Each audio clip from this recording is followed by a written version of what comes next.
कुंदन और अवनी की बनारसी प्रेम कहानी। बनारस की गलियां, जहां हर मोड़ पर एक अनकही कहानी छुपी होती है, उन्हीं गलियों में रहता था कुंदन। एक सीधा साधा पर दिल से बेहद गहरा लड़का। बनारस हिंदू विश्वविद्यालय में हिंदी साहित्य का छात्र कुंदन का मन किताबों में तो लगता ही था, पर असली आकर्षण उसे उन लोगों में दिखता था जिनकी जिंदगी खुद किसी उपन्यास जैसी थी। हर सुबह वो अपनी साइकिल पर कॉलेज जाता, रास्ते में रुककर घाट पर चाय पीता और फिर किताबों की दुनिया में खो जाता।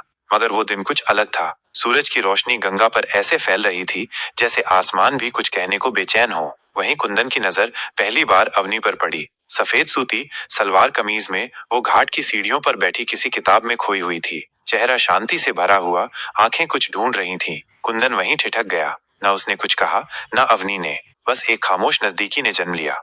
उस दिन से कुंदन का रास्ता वही हो गया जहां अवनी मिलती। वो अक्सर घाट पर पढ़ाई करती, कभी अकेली, कभी अपनी सहेलियों के साथ। धीरे धीरे नजरें मिलने लगी, मुस्कानें जुड़ने लगी और बिना कहे ही जैसे कुछ बनने लगा था। एक दिन हिम्मत कर कुंदन ने पास जाकर पूछा, ये माफ कीजिए, क्या आप कुरुक्षेत्र पढ़ रही हैं? अवनी ने मुस्कुराकर सिर हिलाया। हाँ, धर्मवीर भारती की। भाषा बहुत सुंदर है।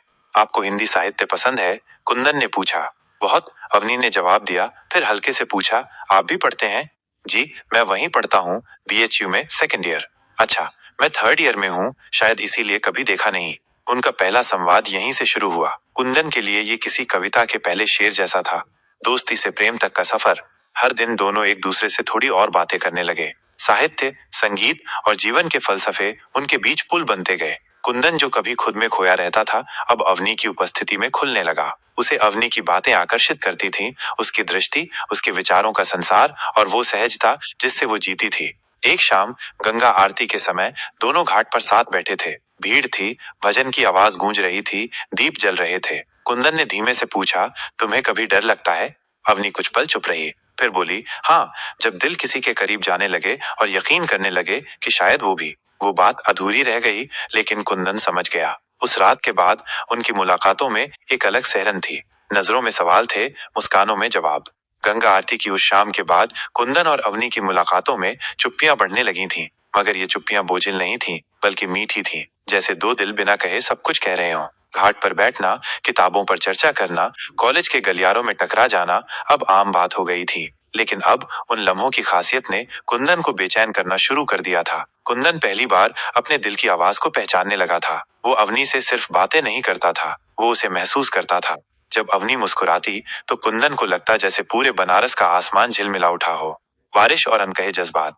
एक दिन जब मौसम अचानक बदल गया, हल्की हल्की बूंदाबांदी शुरू हुई। अवनी और कुंदन तुलसी घाट की सीढ़ियों पर बैठे थे। बारिश की फुहारों में भीगते हुए अवनी ने कहा, तुम्हें लगता है कि कोई रिश्ता बिना कहे भी बन सकता है? कुंदन कुछ पल उसे देखता रहा, फिर बोला, शायद हाँ, अगर वो रिश्ता दिल से जुड़ा हो। शब्द कभी कभी उलझा देते हैं। अवनी मुस्कुरा दी, फिर बोली, और अगर कोई उलझ जाए तो उसे सामने वाले की आंखों में जवाब ढूंढना चाहिए। उस दिन कुंदन ने अपनी डायरी में लिखा, अवनी की आंखों में वो सुकून है जो किसी मंदिर की आरती में होता है, और एक डर भी जो शायद हर सच्चे एहसास का हिस्सा होता है। मंच पर मीरा और कुंदन की कविताएं। कॉलेज में वार्षिक सांस्कृतिक समारोह रसवंती आने वाला था। अवनी ने नाटक में भाग लिया था और कुंदन ने कविता पाठ में। अवनी मीरा की भूमिका निभा रही थी, एक ऐसी प्रेमिका जिसने अपने कृष्ण से बिना अपेक्षा के प्रेम किया था। कुंदन ने भी अपनी कविताओं में प्रेम की उस भाषा को चुना था जो बिना नाम के जी जाती है। फेस्टिवल के दिन भीड़ थी, तालियां थीं, मंच पर रोशनी थी, लेकिन कुंदन की नजर सिर्फ एक जगह थी, अवनी पर। जैसे वो मीरा बनकर मंच पर नहीं, बल्कि उसके दिल पर दस्तक दे रही हो। अवनी की परफॉर्मेंस के बाद जब सब उसे बधाई दे रहे थे, कुंदन ने भी जाकर कहा, तुम्हारी आंखों ने आज जो कहा वो शब्द नहीं कह सकते थे। अवनी ने हल्के से कहा, शायद मीरा की तरह प्रेम करना ही सच्चा होता है, बिना जवाब मांगे। उस रात कुंदन ने अपने कमरे की खिड़की से बाहर देखते हुए अपनी डायरी में लिखा, प्रेम जब शब्दों में उतरने लगे तो दिल कांपने लगता है। शायद अवनी भी अब मेरी नजदीकियों को महसूस करने लगी है, लेकिन क्या ये एहसास उसकी दुनिया में जगह पाएगा? दूरियों का अंदेशा। समय बीतता गया, परीक्षाएं करीब आ गईं, कॉलेज में हलचल कम हो गई, मुलाकातें अब घाट पर कम होने लगीं, लेकिन जब भी होती उनके बीच की खामोशी और गहरी हो जाती। एक दिन अवनी ने अचानक कहा, कुंदन, मैं सोच रही हूँ कि शायद दिल्ली मास्टर्स के लिए अप्लाई करूँ। कुंदन कुछ पल के लिए स्तब्ध रह गया। दिल्ली? लेकिन तुमने तो कहा था कि। हाँ, पर मम्मी पापा चाहते हैं कि मैं बाहर जाऊं, और शायद मैं भी देखना चाहती हूँ कि इस शहर के बाहर क्या है। कुंदन ने मुस्कुराने की कोशिश की, अच्छा है, नई जगह, नए लोग और नए अनुभव। पर भीतर कहीं कुछ चटक गया था। उस दिन कुंदन देर तक अकेले घाट पर बैठा रहा। गंगा की लहरें चुप थीं, जैसे उनका भी कोई साथी दूर जाने वाला हो। अवनी के दिल्ली जाने की बात ने कुंदन के भीतर एक उथल पुथल मचा दी थी। अब तक जो संबंध मौन में पनप रहा था, वो जैसे किसी मोड़ पर आ खड़ा हुआ था। कुंदन जानता था कि ये वक्त निर्णायक हो सकता है, लेकिन कहे कैसे। अगले कुछ दिनों में अवनी से उसकी मुलाकातें कम हो गईं। पढ़ाई का बहाना था, लेकिन असल में दोनों ही खुद को और एक दूसरे को समय दे रहे थे, सोचने, समझने और शायद महसूस करने के लिए कि अब क्या होना चाहिए। खामोशी तोड़ती आवाज। फिर एक दिन बीएचयू के विशाल लाइब्रेरी हॉल के बाहर अवनी खड़ी मिली। उसके हाथ में वही किताब थी, धर्मवीर भारती की कुरुक्षेत्र, जिससे उनकी पहली बात शुरू हुई थी। कुंदन ने हल्की मुस्कान के साथ कहा, फिर से वही किताब? अवनी बोली, कभी कभी कुछ चीजें बार बार पढ़ने का मन करता है, शायद अधूरापन रह जाता है। कुंदन ने उसे गौर से देखा। वो जानता था कि ये महज किताब की बात नहीं थी। अवनी के लहजे में वो कसक थी जो किसी विदा से पहले दिल में ठहर जाती है। कब जा रही हो? कुंदन ने पूछा। शायद अगले महीने। अभी एडमिशन कंफर्म नहीं है, लेकिन घर पर बात पक्की हो गई है। कुंदन चुप रहा। अवनी ने आगे कहा, तुम कुछ कहना चाहते हो कुंदन? कुंदन ने उसकी आंखों में झांका, वही गहराई, वही उलझन। फिर धीमे से कहा, हाँ, लेकिन डरता हूं कि कहीं कहने से कुछ टूट न जाए। अवनी कुछ पल शांत रही। फिर उसने वही सवाल दोहराया जो पहली बारिश में उसने पूछा था, तुम्हें डर लगता है? कुंदन ने धीरे से सिर हिलाया। हाँ, जब कोई बहुत अपना सा लगने लगे और वो दूर जाने लगे तो बहुत डर लगता है। अवनी ने उसकी ओर हाथ बढ़ाया, हल्के से, बिना ज्यादा शब्दों के। उनकी उंगलियां एक पल को छुईं और जैसे वक्त थम गया। विदा और एक नई उम्मीद। अवनी अब रोज कॉलेज कम आती थी। वो दिल्ली जाने की तैयारियों में व्यस्त थी। कुंदन उससे कम मिलने लगा, पर जब भी मिलता उनके बीच कुछ और गहरा हो जाता। एक शाम अवनी ने उससे कहा, अगर मैं दिल्ली चली जाऊं और हम फिर कभी न मिलें, तो क्या तुम मुझे भूल जाओगे? कुंदन मुस्कुरा दिया, वो मुस्कान जिसमें दर्द भी था और विश्वास भी। तुम्हें भूल पाना आसान नहीं होगा अवनी। तुम सिर्फ याद नहीं हो, तुम तो उस कविता की तरह हो जिसे मैं हर दिन जीता हूँ। उस दिन दोनों घंटों घाट पर बैठे रहे। सूरज डूब गया और रात धीरे धीरे गंगा पर उतर आई। शब्द कम थे, लेकिन मन भारी। कुंदन जानता था कि अब समय कम है, कुछ कहना जरूरी है। वो ये भी जानता था कि अगर उसने दिल की बात नहीं कही तो वो उम्र भर पछताएगा।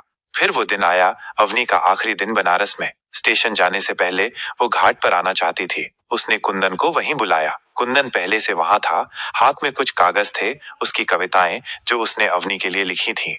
अवनी आई, सफेद सूट में, हाथ में एक बैग और आंखों में नमी। तुमने बुलाया था? उसने पूछा। कुंदन ने उसकी ओर वो कागज बढ़ाए। ये मेरी कविताएं हैं, पर असल में ये सब तुम हो। अवनी ने चुपचाप वो कागज लिए। फिर कुंदन ने पहली बार सीधे कहा, मैं तुमसे प्यार करता हूँ अवनी। बहुत दिनों से, शायद पहली बार जब तुम्हें घाट पर देखा था तभी से। लेकिन तुम्हारी खामोशी में जो कविता थी, उसने मुझे बांध लिया। अवनी की आंखें भर आईं। मैं भी तुमसे हमेशा जुड़ी रही, लेकिन मैंने अपने मन को कभी स्वीकार नहीं करने दिया। डरती थी कि अगर कोई रिश्ता बन गया तो कहीं वो टूट न जाए। तुम्हें खोने का डर और तुम्हें पाने की चाह, दोनों साथ जीती रही मैं। कुंदन ने उसका हाथ थामा। अब भी देर नहीं हुई, हम साथ चल सकते हैं, चाहे बनारस हो या दिल्ली। मैं तुम्हारे साथ हूँ। अवनी ने सिर झुका लिया। अभी मुझे कुछ समय चाहिए खुद से मिलने के लिए, पर तुम यहीं रहो कुंदन। अगर हमारी कहानी सच्ची है तो ये शहर हमें फिर मिलाएगा। बनारस की खामोशी और दिल्ली की आवाज, वो दिन, वो घाट और वो विदा कुंदन के दिल में एक अमिट छाप छोड़ गए। अवनी के दिल्ली जाने के बाद बनारस की गलियां जैसे चुपचाप हो गई थीं। तुलसी घाट पर अब भी गंगा की लहरें वैसे ही बहती थीं, लेकिन कुंदन को हर जगह कुछ अधूरा सा महसूस होता था। वो जहां भी जाता, वहां अवनी की कोई ना कोई याद उससे टकरा जाती। किताबों की दुकान, चाय की वो दुकान जहां पहली बार दोनों ने एक कप साझा किया था, और वो घाट की आखिरी सीढ़ी जहां अवनी अक्सर बैठा करती थी। अवनी चली गई थी, लेकिन वो दूर होकर भी पास थी। मोबाइल पर बात होती थी, कभी देर रात, कभी सुबह सुबह, पर बातें अब सीमित थीं। आज क्या किया, खाना खाया, और पढ़ाई कैसी चल रही है? उन चंद सवालों में ढेरों बातें छुपी होती जिन्हें कहने का साहस दोनों में नहीं था। अवनी दिल्ली में व्यस्त थी, नई जगह, नए लोग, नया माहौल। उसकी आवाज में एक आत्मनिर्भरता आ गई थी। और कुंदन, वो अब भी बनारस में था, एक ही जगह, लेकिन एक नए अकेलेपन के साथ। उसने कविताएं लिखनी तेज कर दी थी। अब हर कविता में अवनी थी, लेकिन अवनी को वो सब नहीं भेजता था। अब वो उसे शब्दों में नहीं बांधना चाहता था। एक चिट्ठी, एक फिल्म और अनकहा प्रेम। एक दिन, 2 हफ्ते बीत गए बिना बात किए, ना कोई कॉल, ना कोई मैसेज। कुंदन बेचैन होने लगा। उसने एक लंबा खत लिखा, हाथ से, वही पुरानी शैली में जिसमें वो यकीन करता था। अवनी, कुछ दिन हुए हैं तुम्हारी आवाज सुने। मैं समझता हूँ कि तुम्हारी दुनिया अब बड़ी हो रही है और उसमें शायद मेरे लिए जगह कम हो गई हो, लेकिन मैं कोई शिकायत नहीं कर रहा। मैं बस इतना कहना चाहता हूँ कि अगर कभी तुम थक जाओ इस भागती दुनिया से, तो बनारस अब भी यही है, और मैं भी। कुंदन। उसने वो चिट्ठी पोस्ट कर दी। कई दिन बीते, पर कोई जवाब नहीं आया। वो समझने लगा कि शायद यही हकीकत है, कभी कभी नजदीकियां भी अपनी पूरी यात्रा तय करके मौन हो जाती हैं। करीब 2 हफ्ते बाद कुंदन को एक मेल आया अवनी का। बस एक लाइन थी। कभी कभी दूरी तय करना जरूरी होता है ये समझने के लिए कि हम किसके करीब हैं। उसके नीचे एक फाइल अटैच थी। अवनी ने अपने कॉलेज के लिए एक शॉर्ट फिल्म बनाई थी, जिसका नाम था रिश्तों की आवाज। कुंदन ने वो फिल्म देखी। कहानी एक लड़की की थी जो एक पुराने शहर में एक लड़के से जुड़ती है और फिर अपने करियर के लिए शहर छोड़ती है, लेकिन मन वहीं रह जाता है। फिल्म के अंत में एक कविता थी जिसे अवनी ने खुद लिखा था। रिश्तों की परिभाषा पूछी तो वो बस मुस्कुरा दिए, न जुबान से कहा, न लफ्जों में लिखा, पर दिल ने सब कुछ पढ़ लिया। कुंदन की आंखों में आंसू थे। अवनी ने उसके लिए कहा था, सिर्फ कहा नहीं था। कुंदन और अवनी, प्रेम का एक नया अध्याय। उस रात कुंदन ने अपनी डायरी का आखिरी पन्ना लिखा, अगर इंतजार में प्रेम बचा रहे तो वो सच्चा होता है। मैं इंतजार करूंगा।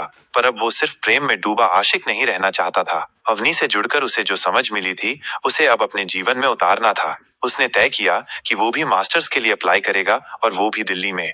जब कुंदन ने दिल्ली विश्वविद्यालय में मास्टर्स के लिए आवेदन किया, तो उसने खुद को एक लक्ष्य दिया, खुद को साबित करना। पर कहीं न कहीं अवनी को करीब से देखने की उम्मीद भी उसके दिल में छिपी थी। उसने अपनी कविताओं के चयन पर आधारित एक स्टेटमेंट ऑफ पर्पस एसओपी भेजी थी, जिसमें उसने नजदीकियों, मोहब्बत और मौन को आधार बनाया था। कुछ हफ्तों बाद उसका एडमिशन हो गया। बनारस से दिल्ली की दूरी केवल किलोमीटरों की नहीं, बल्कि जीवन शैली की भी थी। दिल्ली की तेज रफ्तार, भीड़, भाग दौड़ और एक अनजाना सा माहौल। पर कुंदन तैयार था। उसने ठान लिया था कि अब अवनी से उसकी मोहब्बत इबादत की तरह होगी, बिना मांग के, बिना शर्त के। दिल्ली पहुंचते ही उसका मन बार बार अवनी की खोज में इधर उधर भटकने लगा। उसे उसका कॉलेज मालूम था, लेकिन वो जल्दबाजी नहीं करना चाहता था। पहले वो खुद को दिल्ली का बना लेना चाहता था। नई कक्षाएं, नई दोस्तियां और एक नई समझ की जिंदगी किसी एक इंसान के इर्द गिर्द नहीं, बल्कि उससे मिले अनुभवों के चारों ओर घूमती है। पर वो अवनी को भूला नहीं था। हर शाम वो डीयू के आर्ट्स फैकल्टी गार्डन में उसी जगह बैठता था, जहां एक दिन उसे किसी ने बताया था कि कभी कभी दूरी ही रिश्तों की असली पहचान होती है। अभी भी कविता लिखते हो? एक दिन यूनिवर्सिटी के कैफे में कुंदन किताब पढ़ते हुए जैसे समय से बाहर हो गया था। तभी किसी ने पीठ पीछे से धीरे से कहा, अभी भी कविता लिखते हो? कुंदन ने चौंक कर पीछे देखा। अवनी खड़ी थी। वही मुस्कान, पर अब उसमें शहर की चहल पहल और आत्मविश्वास भी था। कुंदन ने हल्के स्वर में कहा, कभी कभी सोचता हूँ कि अब कविता बनकर ही रह गया हूँ। अवनी सामने बैठ गई। पढ़ा मैंने तुम्हारा एसओपी, तुम्हारी वो कविता, जहां तुम नहीं वहां भी तुम हो। मैंने पहचान लिया था कि वो मेरे लिए थी। कुंदन हल्के से मुस्कुराया, मैं जानता था कि तुम समझ जाओगी। अवनी ने गहरी सांस ली। कुंदन, मैंने तुमसे दूर जाकर जाना कि नजदीकी क्या होती है। यहाँ बहुत कुछ है, करियर, मौके, पहचान। पर जब सब मिल जाए और एक खामोशी रह जाए, तो समझ में आता है कि कोई अपना बहुत पीछे छूट गया है। कुंदन ने उसकी आंखों में देखा। वो अब भी वही थी, लेकिन कहीं ज्यादा साफ, कहीं ज्यादा सच्ची। अब क्या चाहती हो? कुंदन ने पूछा। अवनी ने मुस्कुराकर कहा, वो जो पहले कभी मांगा नहीं, बस साथ। हर शाम की एक चाय, हर दिन की एक बात, हर खामोशी की एक मुस्कान। कुंदन की आंखें भीग गईं। तो चलो आज से फिर से शुरू करते हैं। बिना नाम दिए इस रिश्ते को जीते हैं, जैसे पहले जीते थे, लेकिन अब थोड़ा खुलकर। सपनों में साझा उड़ान। उस दिन के बाद दिल्ली की रफ्तार में दो दिलों ने अपनी ही चाल चुन ली। अवनी और कुंदन अब अक्सर मिलते, लाइब्रेरी, गार्डन और कई बार बस चलते हुए। अब उनके बीच शब्द कम थे, लेकिन समझ बहुत ज्यादा थी। वो जानते थे कि जिंदगी में लक्ष्य भी जरूरी है, और लोग भी। कुंदन अब कविताएं सिर्फ लिखता नहीं था, वो उन्हें मंचों पर पढ़ने भी लगा। अवनी उसका सबसे बड़ा श्रोता बन गई। और अवनी, उसने डॉक्यूमेंट्री फिल्म बनाना शुरू किया, जिसमें कुंदन की कविताएं उसकी आवाज बन गईं। दोनों ने एक दूसरे के सपनों में जगह दी, और यहीं से रिश्ते का सबसे खूबसूरत रूप शुरू हुआ। दिल्ली की हवाओं में अब एक स्थायित्व था। कुंदन और अवनी अब अनकहे रिश्ते में बंध चुके थे, बिना किसी सामाजिक घोषणा के, बिना नाम दिए, पर पूरे समर्पण के साथ। अब दोनों अपनी अपनी दुनिया में मशगूल थे, लेकिन हर दिन एक दूसरे की धड़कनों में शामिल भी। सपनों के साथ साथ अवनी की डॉक्यूमेंट्री रिश्तों की आवाज को एक नेशनल फिल्म प्रतियोगिता में सराहा गया। उसके काम को पहचान मिलनी शुरू हो गई थी। उसी डॉक्यूमेंट्री में कुंदन की आवाज में एक कविता थी, कभी तुम थी लहर, कभी मैं किनारा, बीच में बहते रहे रिश्तों के इशारे। अब ठहर जाओ, मैं लहरों से थक चुका हूँ। इस कविता को सराहना मिली और एक प्रोफेसर ने पूछा, ये किसके लिए लिखा था? कुंदन ने सिर्फ मुस्कुराकर कहा, जिसने लहर होना सिखाया। अब दोनों की जिंदगी में उद्देश्य था और वो एक दूसरे की इस दिशा में न सिर्फ साथ थे बल्कि प्रेरणा भी थे। चिट्ठियों की वापसी। एक दिन अवनी ने कहा, कुंदन, अब हम कोई और मोड़ पर नहीं खड़े, अब हम एक रास्ते पर हैं, है ना? कुंदन ने जवाब दिया, हाँ, लेकिन मुझे अब भी डर लगता है कि कहीं इस भीड़ में हम फिर खो न जाएं। अवनी ने उसके हाथ पर हाथ रखा, अब अगर खोए तो साथ खोएंगे और शायद फिर किसी किताब की जिल्द में मिलेंगे। अब दोनों ने एक और सुंदर परंपरा शुरू की, कागजी चिट्ठियां। हालांकि दोनों एक ही शहर में थे, कभी कभी तो एक ही लाइब्रेरी में घंटों बिताते थे, फिर भी हफ्ते में एक चिट्ठी एक दूसरे को भेजते थे, हाथ से लिखी हुई अपनी अपनी भावनाओं के साथ। कुंदन की एक चिट्ठी। प्रिय अवनी, आज तुमसे मिलकर भी लगता है जैसे तुमसे कहने को बहुत कुछ है। शायद जो बातें आंखें कह देती हैं, उन्हें लिखना भी जरूरी है ताकि वो कहीं खो न जाए। तुम्हारे बिना बनारस अधूरा था। दिल्ली में तुमसे मिलकर मुझे फिर से पूरा महसूस हुआ है। पर सबसे खूबसूरत बात यह है कि तुम अब मुझे खुद से भी जोड़ने लगी हो। कुंदन। अवनी की चिट्ठी। कुंदन, तुम्हारी कविताएं अब मेरी फिल्मों का बैकग्राउंड म्यूजिक बन चुकी हैं। जब स्क्रीन पर दो लोग चुपचाप बैठते हैं और बस एक दूसरे को देखते हैं, तुम्हारे शब्द वहां खुद ब खुद उतर आते हैं। मैं नहीं जानती हम क्या हैं, पर इतना जानती हूँ कि जब भी मैं गिरूं तुम थाम लोगे, चाहे बनारस हो या दिल्ली। तुम्हारी अवनी। पहचान और भविष्य। इस मोहब्बत के संसार में एक दिन ऐसा भी आया जब अवनी ने कहा, मम्मी पापा पूछते हैं कुंदन कौन है, मैं क्या कहूँ? कुंदन थोड़ा चुप हुआ, फिर बोला, कह दो, जो तुम्हारे सपनों को समझता है, जो तुम्हारी खामोशी पढ़ लेता है, वही कुंदन है। अवनी मुस्कुराई, तब तो उन्हें मिलवाना ही पड़ेगा इस रहस्यमयी व्यक्ति से। फिर एक दिन कुंदन अवनी के घर गया। सामान्य सी मुलाकात थी, कोई प्रेमिका प्रेमी जैसा परिचय नहीं हुआ, बस अवनी का मित्र कहकर कुंदन बैठा। लेकिन जब अवनी के पापा ने पूछा, और बेटा भविष्य के लिए क्या सोच रखा है? कुंदन ने बिना झिझक कहा, लिखता हूँ और अब सिखा भी रहा हूँ। अपनी कविताओं से कुछ बदलना चाहता हूँ और किसी के जीवन में भी कुछ सुंदर जोड़ना चाहता हूँ। उनकी आंखों में सम्मान झलक आया। शायद यही कुंदन की सबसे बड़ी पहचान थी, ईमानदार प्रेम और सच्चे इरादे का मेल। अंत नहीं, नया अध्याय। अब दोनों के पोस्ट ग्रेजुएशन के आखिरी सेमेस्टर शुरू हो चुके थे। नौकरी, स्कॉलरशिप, नई फिल्मों के प्रोजेक्ट और कविता संग्रह की बातें चल रही थीं। लेकिन एक दिन अवनी ने पूछा, अगर मैं स्कॉलरशिप लेकर न्यूयॉर्क जाऊं तो? कुंदन मुस्कुराया, वही पुरानी मुस्कान जिसमें दर्द और विश्वास दोनों थे। तो मैं तुम्हें वहां की सड़कों पर चिट्ठियां भेजा करूंगा और जब तुम लौटोगी हम फिर घाट पर बैठेंगे, साथ चाय पियेंगे, जैसे वादा था। अवनी ने कहा, कभी कभी तुम मुझे डराते हो, इतना अनकंडीशनल कैसे हो सकते हो? कुंदन ने कहा, क्योंकि मैंने मोहब्बत की परिभाषा तुम्हारी आंखों से सीखी है, जिसमें जुदाई भी हिस्सा है और इंतजार भी सुकून।